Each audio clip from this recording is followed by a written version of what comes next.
Who can raise their hand and tell me a sound that you might expect to hear in a piece of music about a storm? Yes, you. Lightning doesn't actually make sound. Well, it does make sound, but it's called something else. Thunder. Thunder is the sound that lightning makes. What other sounds might you expect to hear? Yes, you. Rain. Raindrops. Either soft raindrops or hard raindrops, depending on how stormy it is. And what other sounds might you expect to hear? Hail. Ooh, you could hear hail for sure. Yeah? Wind blowing. Anything else? Snow makes sound? Must be chunky snowflakes. Oh, and the music. Yeah. Snowy music. Cold. Well, this piece of music we're going to play for you now is definitely going to have thunder, and it's going to have wind, it's going to have raindrops. And it's written by a composer. Who can raise their hand and tell me what a composer is? Right there in the blue. Oh, you put your hand down. Change your mind, huh? Composer. What is a composer? The composer is the man or the woman who writes music. In this case, it's a man named Mr. Beethoven. This piece of, you've heard of him? Have you heard of Beethoven? Okay. And I don't mean the dog. Now, the storm music starts like this, very quiet, like it's coming from far away, like it's, you know, like a storm does. You almost can't even tell when it begins. And it builds, and then all of a sudden we're in the storm, and then it gets quiet in the middle, and you think the storm is over, right? You ever been in a storm where it sounded like it was almost over, and then all of a sudden it came back even stronger? That's what's going to happen in this storm, and then eventually it's going to get softer and softer and softer until it disappears and goes and rains somewhere else. This is the storm scene from the Symphony number 6 by Mr. Beethoven.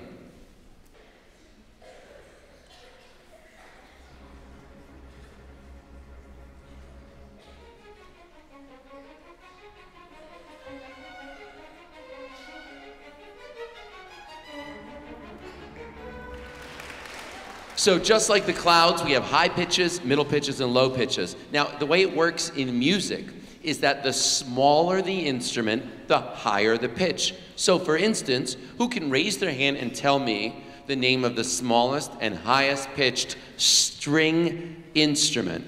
Right on the front row of the balcony, say it loud and clear. The violin, you are right. Violins, can you show us where you are? They're right there. Absolutely, yeah. Who can raise their hand and tell me the name of the smallest and highest pitched woodwind instrument? Woodwind instrument. Oh, right there. Yeah. The flute. Here are the flutes and the piccolo. Look at them there.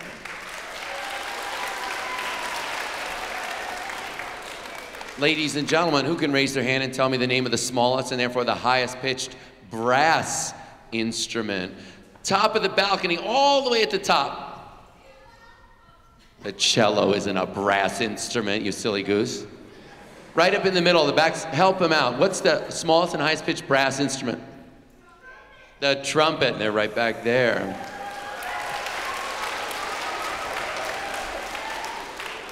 Now, ladies and gentlemen, we're going to play a piece of music for you that uses the highest pitched instruments in the orchestra.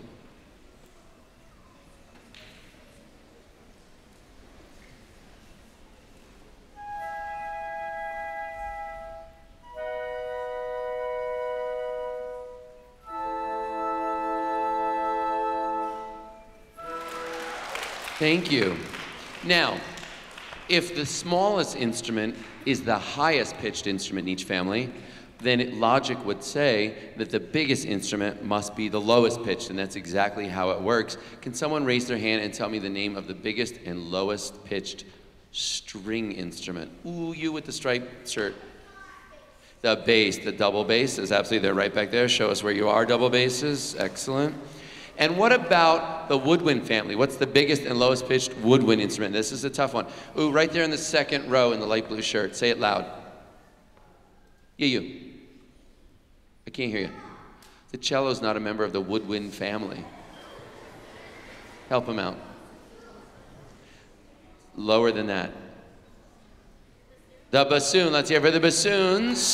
Stand up, show us your instruments. And who can raise their hand and tell me the name of the biggest and lowest brass instrument? Right there in the end. You. Lowest brass instrument. Help her out, she's stuck.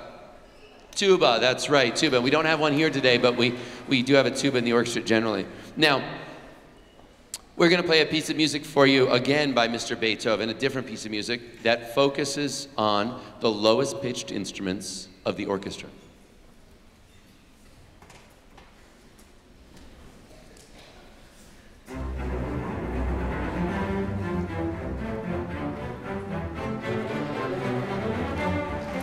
Now, we're going to perform for you a piece of music that really focuses on 3 of the middle instruments. It's going to start with a French horn, then the oboe, and then the cellos are going to play this piece of music. Now, we're all going to play, but they're going to play the melody.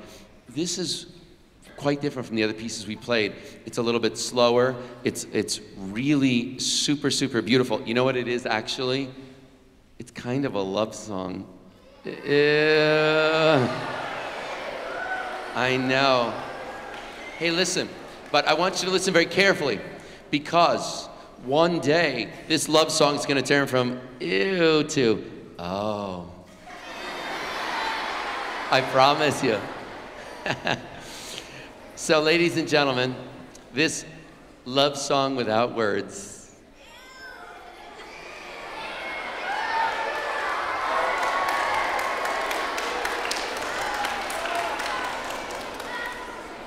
is by a composer named Mr.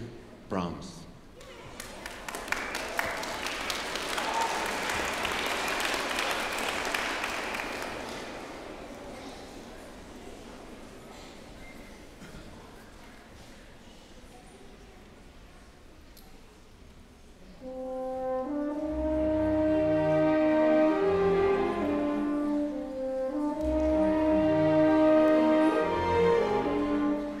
The truth is, ladies and gentlemen, that when a composer writes a piece of music, they don't just write high pitches or low pitches or middle pitches, they change it up. So for instance, in this next piece by Mr. Mozart, listen to the first and second violins.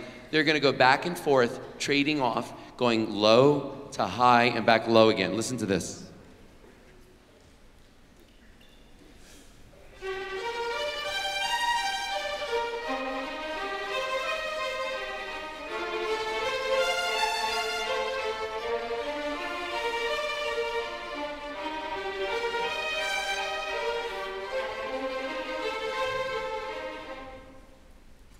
How that works?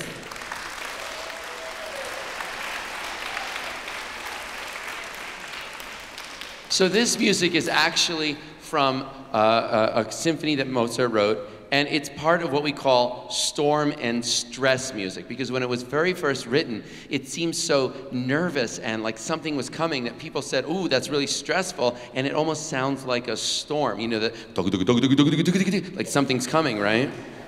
Yeah, exactly. So listen carefully now as we perform for you the first movement of the Symphony number 25 by Mozart, this storm and stress music.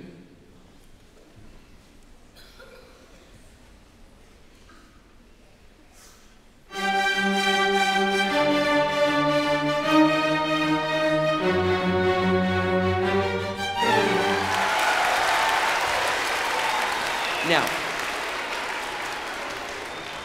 for you, my new friends,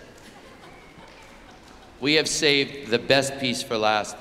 This piece of music we're going to play for you now is the most famous piece of music ever written. It's more famous than any piece of music you could possibly imagine by any rock star, any country singer, any jazz musician. This is the most famous. If you were to play the first 4 notes of this piece of music anywhere in the world, people would recognize it immediately. Ladies and gentlemen, we are going to perform for you now the first movement of the Symphony number 5 by Mr. Beethoven.